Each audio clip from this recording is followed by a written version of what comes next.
बकवास बंद करो अपनी। मुझे सब पता है। मेरे पीछे से तुम दोनों क्या करते हो। किसी छोटे से कस्बे में सुखराम नाम का एक आदमी अपनी पत्नी कमला के साथ रहता था। सुखराम की नई नई शादी हुई थी। उसके पास कोई जमीन जायदाद नहीं थी। वो दूसरों के यहाँ मजदूरी करके अपना गुजारा करता था। सुखराम की पत्नी कमला थोड़ी आलसी थी, जिसकी वजह से कभी कभी सुखराम खुद ही खाना बनाता। एक दिन सुखराम काम पर जाने की तैयारी कर रहा था। तभी कमला ने कहा, सुनो जी, आज जल्दी लौट आना, मुझे बाजार भी जाना है। ठीक है कमला, जितनी जल्दी हो सकेगा आ जाऊंगा। वैसे अगर तुम थोड़ा सा घर का काम कर लो तो मुझे अच्छा लगेगा। अरे मैं कर लूंगी, तुम चिंता मत करो। सुखराम समझ गया कि ये कर लूंगी सिर्फ कहने के लिए है। उसने कुछ नहीं कहा और चुपचाप घर से निकल पड़ा।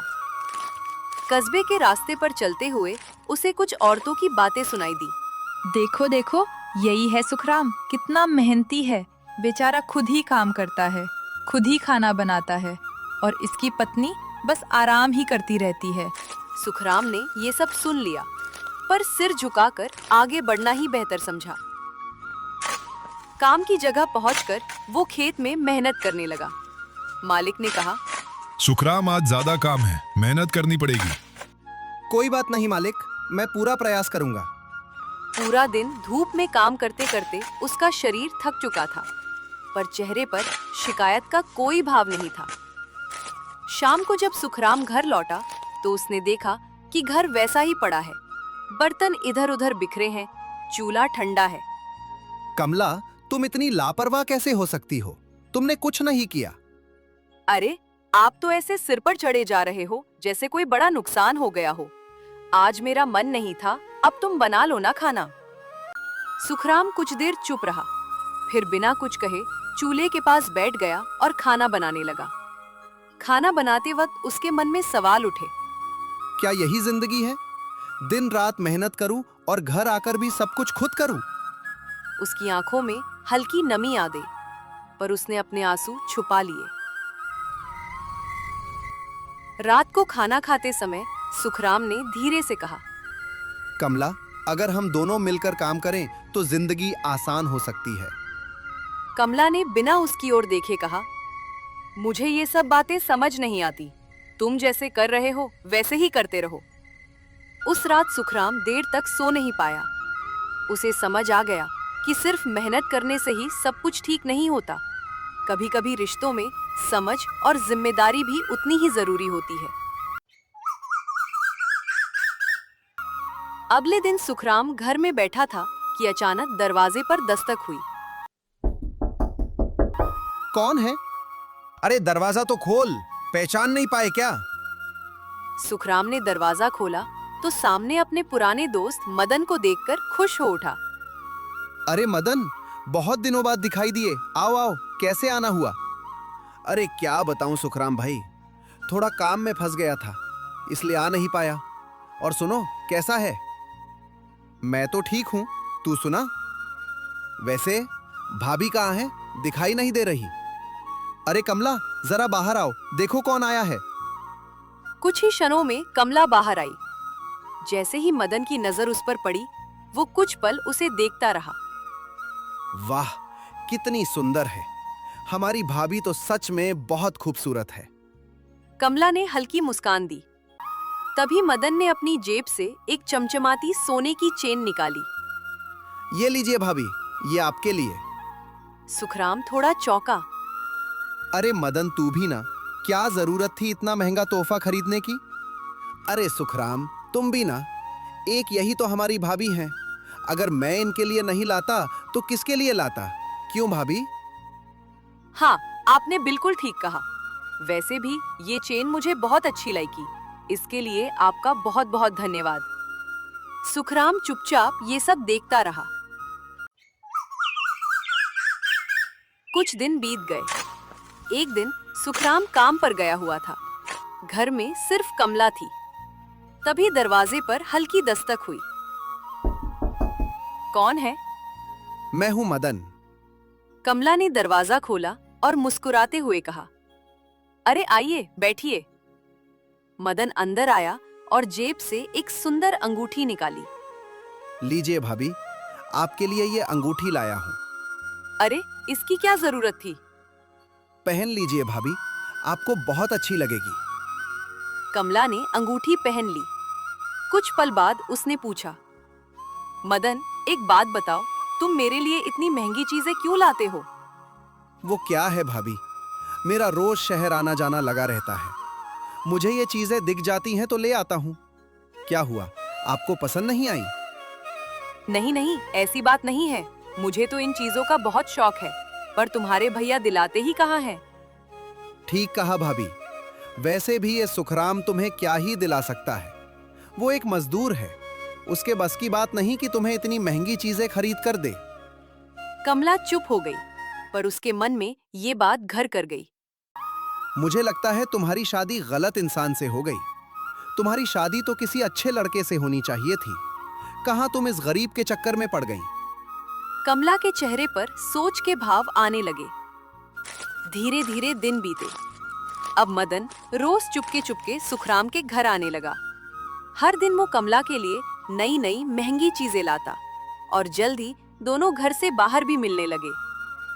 एक दिन सुनसान जगह पर कमला से पूछा, एक बात बताओ, हम लोग कब तक ऐसे चोरी छुपे मिलते रहेंगे? तो फिर क्या करें?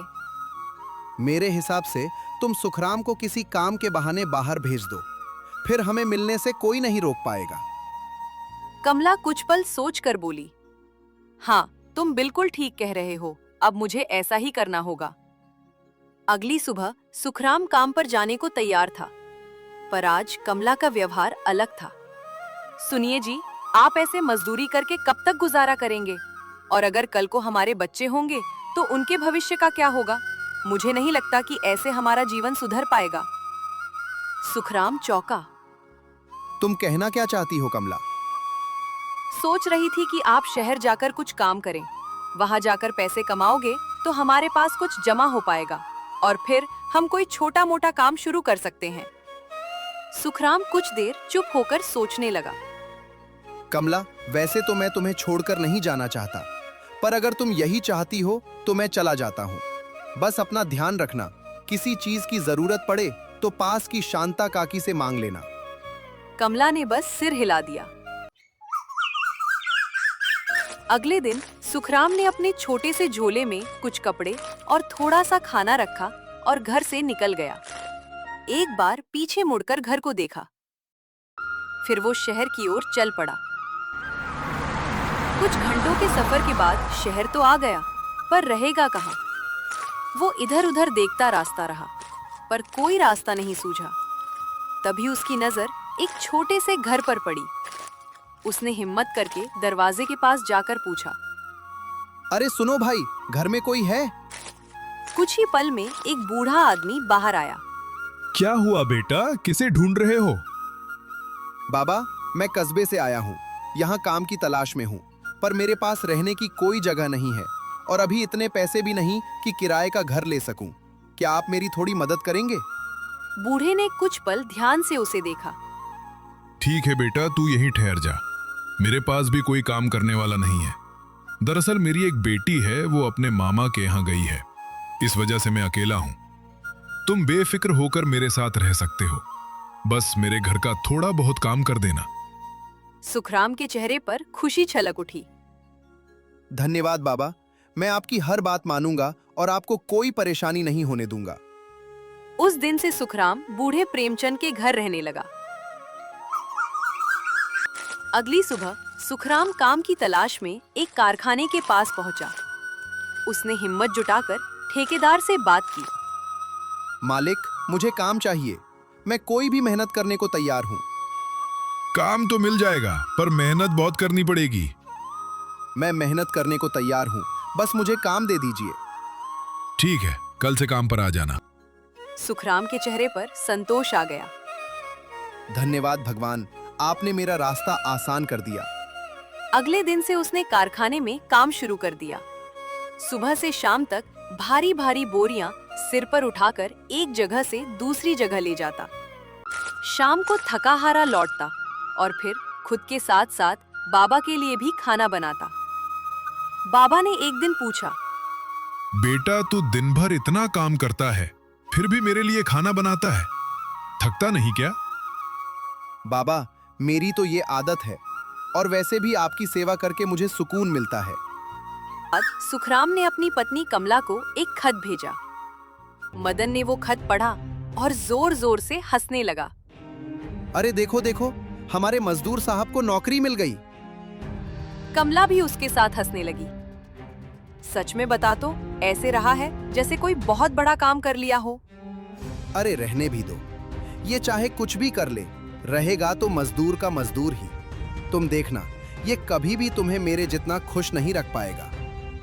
फिर वो थोड़ा करीब आकर धीमे स्वर में बोला। मैं तो कहता हूँ इसको यहाँ आने ही मत देना। अगर ये वापस आ गया तो हम कभी नहीं मिल पाएंगे। कमला कुछ पल चुप रही, फिर धीरे धीरे सिर हिला दिया और दोनों एक दूसरे को देखकर मुस्कुराए। उनका मिलना जुलना यूं ही चलता रहा। उधर शहर में एक दिन सुखराम कारखाने से काम करके लौट रहा था कि रास्ते में उसे एक आदमी जोर जोर से आवाज लगाते सुनाई दिया। अरे साइकिल ले लो, साइकिल बहुत अच्छी साइकिल है, सिर्फ 100 रुपए में। सुखराम रुक गया। इतनी अच्छी साइकिल सिर्फ 100 रुपए में? अगर मेरे पास ये साइकिल आ जाए तो मुझे रोज पैदल कारखाने नहीं जाना पड़ेगा। वो तुरंत उस आदमी के पास पहुंचा। सुनो भाई, मुझे तुम्हारी साइकिल बहुत अच्छी लगी। ये लो 100 रुपए और साइकिल मुझे दे दो। आदमी ने पैसे लिए और उसे एक छोटी सी बच्चों वाली साइकिल थमा दी। सुखराम हैरान रह गया। अरे ये आप क्या कर रहे हैं? आपने तो मुझे बच्चों का खिलौना दे दिया। मुझे ये नहीं चाहिए। मैं तो बड़ी साइकिल देखकर आपके पास आया था। अगर वो नहीं देनी तो मेरे पैसे वापस करो। व्यापारी का चेहरा कठोर हो गया। सुन, यहाँ एक बार जो सौदा हो जाता है वो वापस नहीं होता। लेनी है तो ले, वरना निकल यहाँ से। मैं बहुत मेहनत करके पैसे कमाता हूँ। तुम मेरे साथ ऐसा कैसे कर सकते हो? तुम्हें मेरे पैसे देने ही होंगे। अबे चुपचाप यहाँ से चला जा, वरना अपने आदमी बुलाकर तेरी हड्डियां तोड़ दूंगा, समझा? सुखराम डर गया और चुपचाप वहां से चला गया। उसकी आंखों में आंसू आ गए। वो टूटा हुआ मन लेकर सीधे बाबा के पास पहुंचा। बाबा, मेरे साथ धोखा हो गया। बेटा, दुनिया में ऐसे बहुत लोग होते हैं जो दूसरों की मेहनत का फायदा उठाते हैं। बाबा, मेरी मेहनत की कमाई चली गई। मत सोच बेटा, ये तेरी हार नहीं, एक सीख है। आगे से कभी भी लालच में आकर फैसला मत लेना। ठीक है बाबा, मुझे समझ आ गया कि शहर में रहना आसान नहीं है। मैं आगे से किसी की भी बातों में नहीं आऊंगा। दिन धीरे धीरे बीतने लगे। एक दिन सुबह सुबह सुखराम कारखाने की ओर जा रहा था। तभी उसे एक अजीब आवाज सुनाई दी।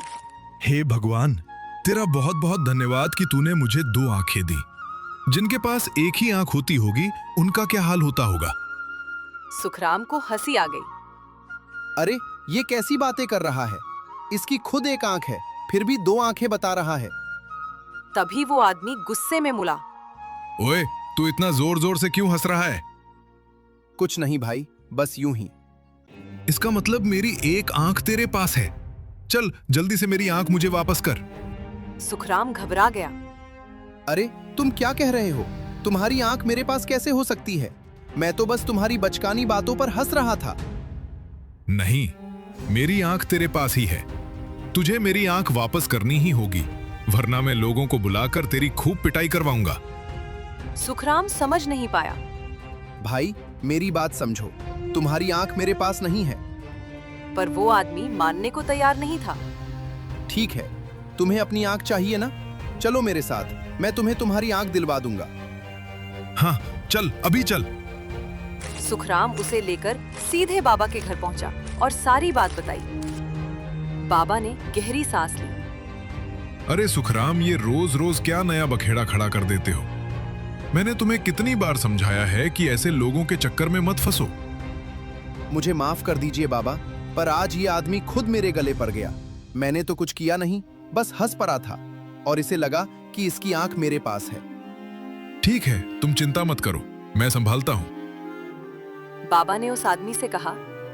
सुनो भाई, तुम्हें अपनी आंख चाहिए ना?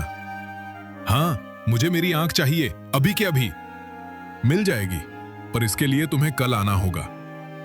ठीक है, आज तो मैं चला जाता हूं, पर कल हर हाल में मुझे मेरी आंख चाहिए। ठीक है, कल आ जाना।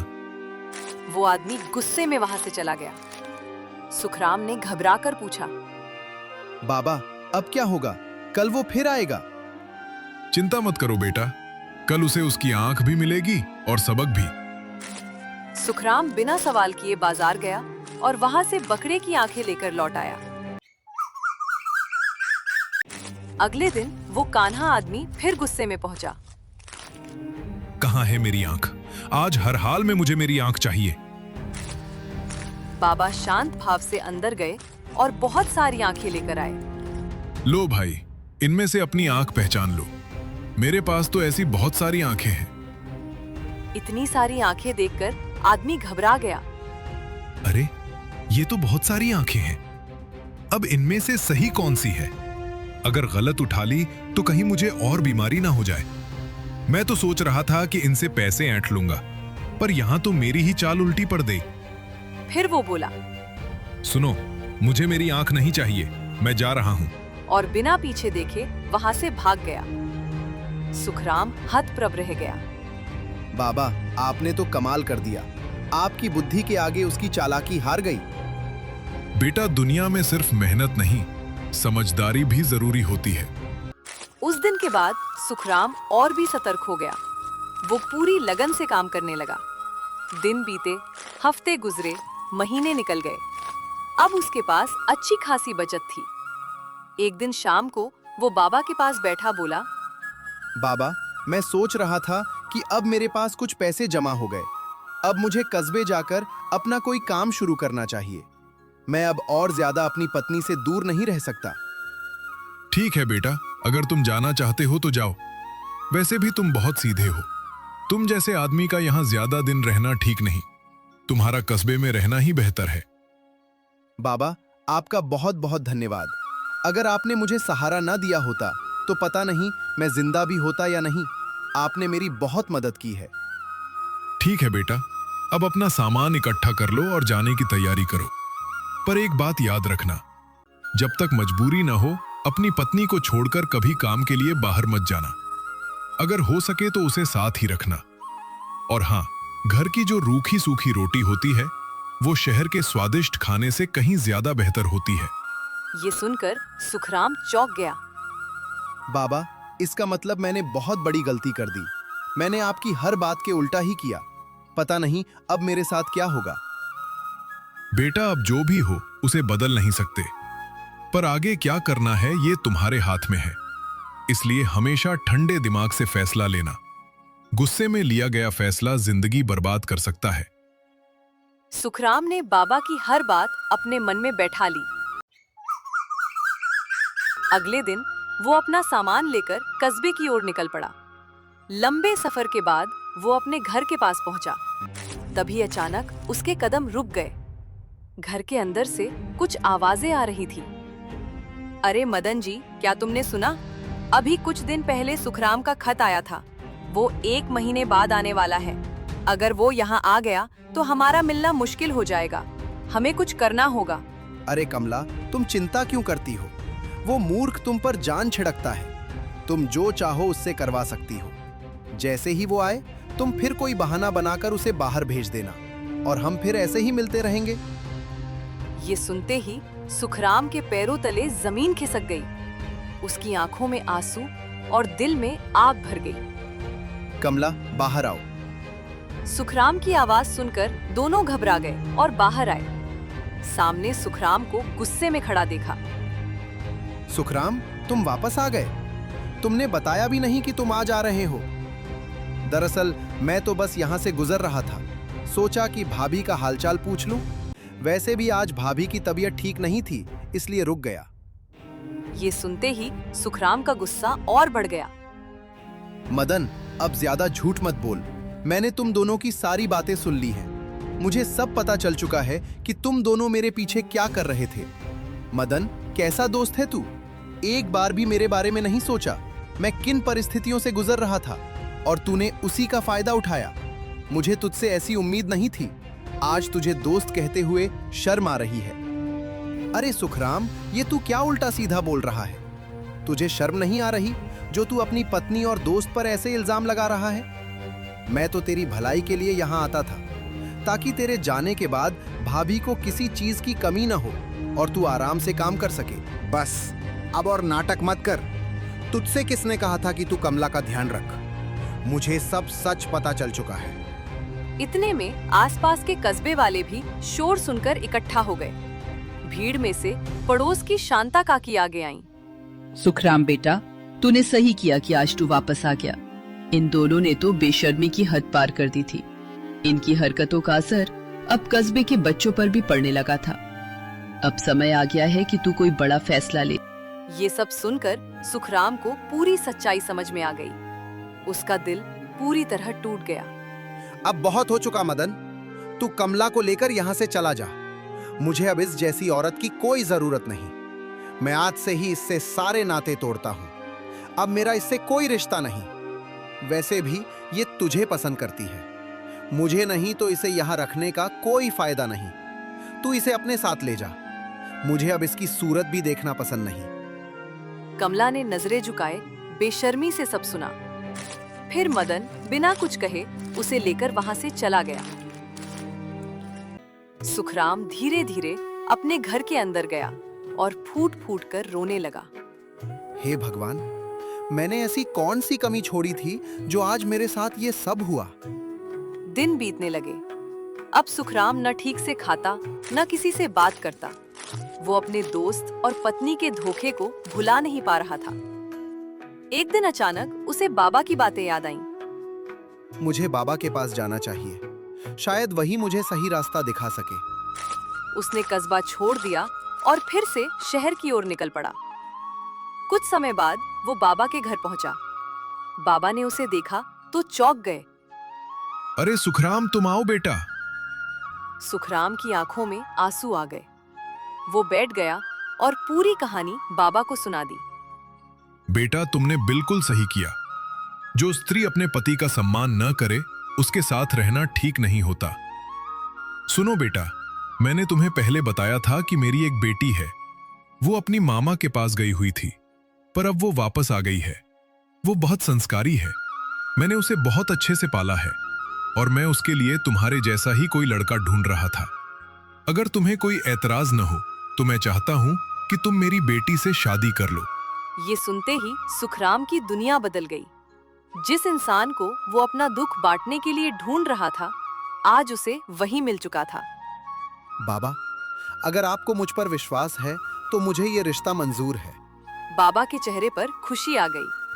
कुछ ही दिनों में सुखराम की शादी बाबा की बेटी सुमन से हो गई। अब सुखराम उसी घर में रहने लगा और पहले से भी ज्यादा मेहनत और लगन से काम करने लगा।